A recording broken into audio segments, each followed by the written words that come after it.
Well, I'll just start because I had something in mind, and then in like Dan's like the spark plug for this week's episode, and he didn't even know it. Like right before we started recording, he told me something, or he clarified something for me that just like boggles my mind. And in the state of Pennsylvania, they just announced today that they are relaxing restrictions for outdoor events and so sporting events, football games, in terms of teams being allowed to have attendance. And what they announced was the capacity for outdoor sporting events would be 7,500 people. So, as Steelers fans and as Pitt Panther football fans, it's of interest to us and a lot of people in our area because I know some people want to go to games. And that's not that many. So a lot of people are wondering, like, okay, of that 7,500, like for the Steelers, if you didn't opt out, you can get tickets still. Maybe if you fit in a priority list, and like for Pitt, it's probably going to be like, well, after the players' parents and after the band and after the students that want to go, whoever's left, if you're on a high enough donor ranking or priority points, you may get an opportunity to do it. And what Dan said was that of the 7,500, correct me if I'm wrong here, Dan, that the players and coaches are part of the 7,500 people? Players, coaches, stadium staff, etc.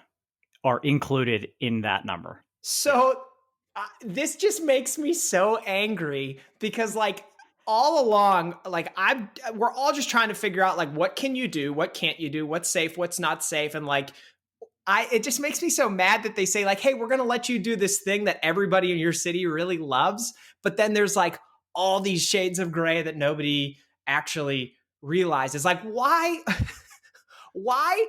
would me and Mike Tomlin be considered the same person when you're talking about going to a Steelers game? That's ridiculous. That makes no sense to me at all. Like, so the Steelers and the Eagles are going to be playing each other, and what you're telling me is all of the players, coaches, and Steelers and Eagles personnel who are being tested every day and 100% know whether they have COVID or not, I'm on the same level as them. Like, that's just absolutely bizarre and ridiculous. And I hate all this stuff. And I hate politicians and how they never just say what's really happening. And that's what I wanted to get off my chest. I thought I knew what was going on. And within 2 minutes, I realized that everything I thought I knew and was excited about is not actually the case. You and everybody else, Chris, everybody was reporting all day, hey, Steelers are going to be open back open. There are fans at Heinz Field this Sunday. 7,500, that's the number.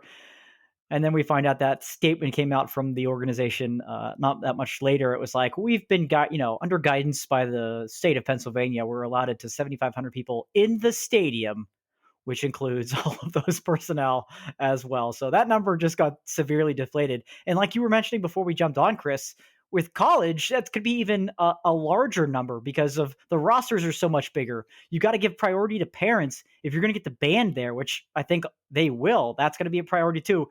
That number is going to be way, way down. So everybody gets all excited, thinks they're going to have a chance to go. Good luck, because 7,500 will become 3,000, 2,000 really quickly when you take all those things into consideration. Sorry, band, you can't go.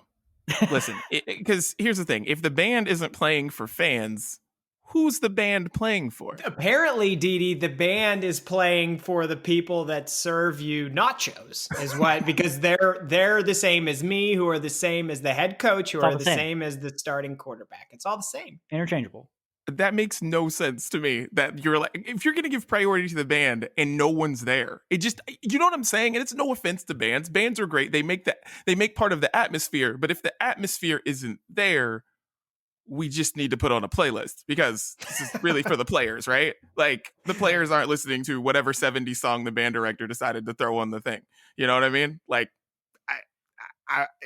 I'm not in, I don't know, but that is kind of crazy though, because they're starting to, lift restrictions. I feel like games in Florida, they have fans at them and stuff, and some certain places around the country, but I don't know, man. I don't know. In West Virginia, they're going to have fans in stadiums for Kansas, and I'm just like, guys, you're going to go.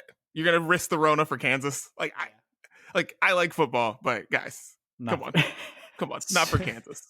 Oklahoma, yeah, let's do it. Right. And part of the reason a lot of Pitt fans are excited is because like the next home game is Notre Dame, so a lot of people want to see that game. And I'm actually all for, like, I think of that allotment in college, I absolutely would vote for the bands to be there, you know, ahead of some other groups. But I mean, the fact that the band and the ushers are the same, that blows my mind. Blows my mind. Thanks for nothing. Well, become a band parent, Chris. I don't know what to tell you. Adopt a kid right now. Like, there's got to be a kid in the Pitt band that doesn't have a dad. You got to go be that person's dad. Yeah. Or right now. I'll just walk up to the stadium with my trumpet and say I'm alumni band and see if they let me in. Hey, man, a fan got into a Yankees-Red Sox game. Right. I feel like if you had a trumpet, you could do it at Heinz Field.